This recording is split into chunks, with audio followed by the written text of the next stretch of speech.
এখন প্রখর রোদ চলছে, তাপদাহে সারা দেশ অস্থির। ড্রাগন বাগানিরাও এর বাইরে না। অনেকের বাগানে ফুল এসেছিল, সেই ফুল কিন্তু অনেকেরই ঝরে গেছে এই রোদের কারণে। আমাদেরও ঝরেছে। এই যেমন ধরেন এই ফুলটা কিন্তু নষ্ট হয়ে গেছে। এই ফুলটা টিকবে কিনা কে জানে। এরকম অনেক ফুলই নষ্ট হয়ে গেছে, আবার নতুন ফুল আসছে। তবে বাগানে প্রচুর পরিমাণে ফুল এবার এখন এই মুহূর্তে নষ্ট হলেও এটা নিয়ে আসলে মন খারাপ করার কিছু নেই। সামনে আবার সময় আসবে, যেই সময়তে আসলে ফুল আসবে, ফুলে ফুলে আবারও ভরে যাবে। তখন ঠিকই আপনার বাগানের এই ফুলগুলো থাকবে, কারণ আবহাওয়া এরকম থাকবে না, বৈরী আবহাওয়া কন্ট্রোলে চলে আসবে।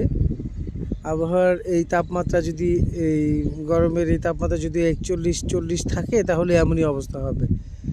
তবে 40-41টা থাকবে। আমরা আবহাওয়ার এই ট্রেন্ড দেখে বুঝতে পারি যে 40 থাকবে, হচ্ছে আরও এক সপ্তাহ পর্যন্ত থাকবে।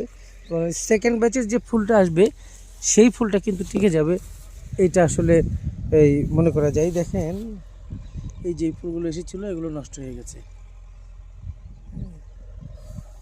আবার নতুন ফুল আছে।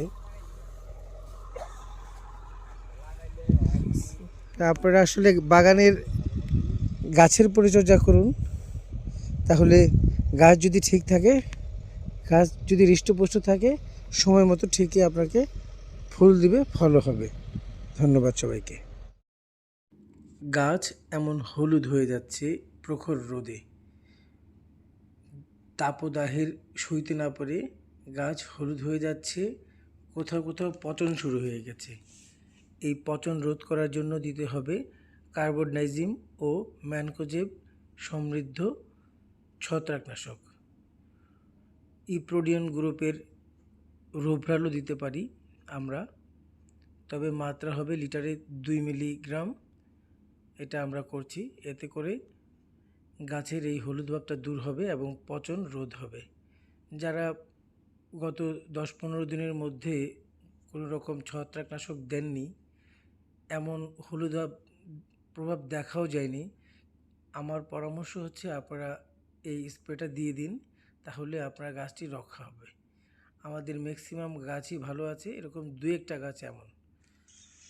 তাহলে আপনার সময় মতো ফুলগুলো আসবে এবং গাছটাও ঠিকঠাক থাকবে।